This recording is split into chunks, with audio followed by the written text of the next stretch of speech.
Thank you so much for visiting the church website. I'm Pastor Nick Hood, pastor and senior minister of the Plymouth United Church of Christ, and I want to give you a preview of the sermon that I'll be preaching this Sunday.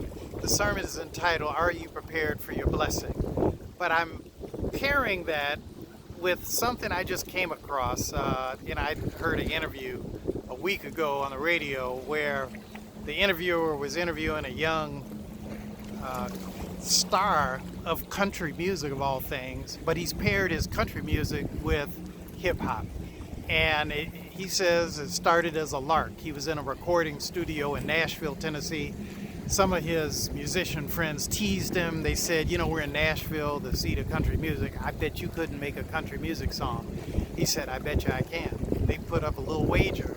And as it turned out, he came up with a hit called My Truck. And his name is Breland.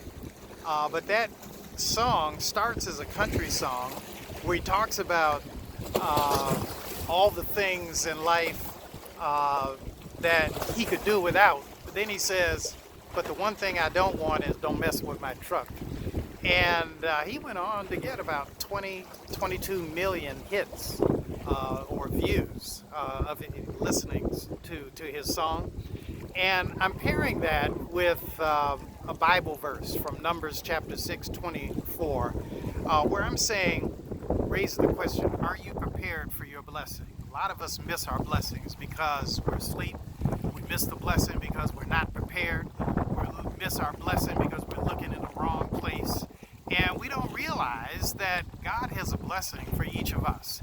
And the Bible verse that I am using to focus all of this is from Numbers chapter 6, verse 24, where Moses is talking to Aaron. He's giving the blessing to Aaron and his sons, and he says, may the Lord bless you. May the Lord keep you. May the Lord make his face to shine upon you and be gracious unto you. May the Lord lift up the light of his countenance upon you and grant you peace, both now and forevermore. And to me, that blessing that Moses is bestowing upon his brother Aaron is a beautiful blessing.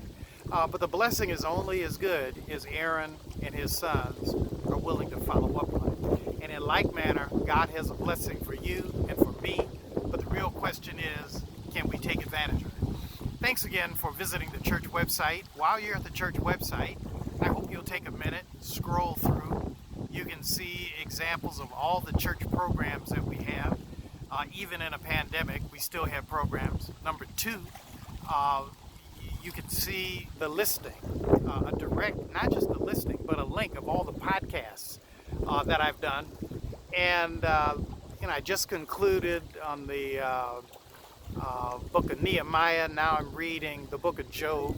If you've ever had questions about suffering and why does God allow bad things, evil things to happen to good people, that's right there in the book of Job. So I hope you'll check it out. And then, in addition to the podcast, I have spiritual blogs or writings. And I hope you'll check them out. And they are, replete with prayers, and Bible verses, and thoughts on them. And so I thank you so much for tuning into the church website, the Plymouth United Church of Christ in Detroit. We're having a grand time, even in the midst of a pandemic. And I want you to know, I am praying for you. God bless, God keep you. And I am today at the Alfred Brush Ford Park, which is on the Lower East Side of Detroit. This is where I actually started the day today with a walk out here. I walk out here a lot because as you can see, I'll let you take a look at it. As you can see, it goes a little ways, and it's just me and the geese and the ducks. This is the Detroit River, and it opens up into Lake St. Clair, and which will take you to Port Huron. And then going this way, it takes us all the way to downtown Detroit. And let's see if we can bring in the skyline of Detroit. See it? That's Detroit right there. So God bless, God keep you, and I want you to know I am praying for you.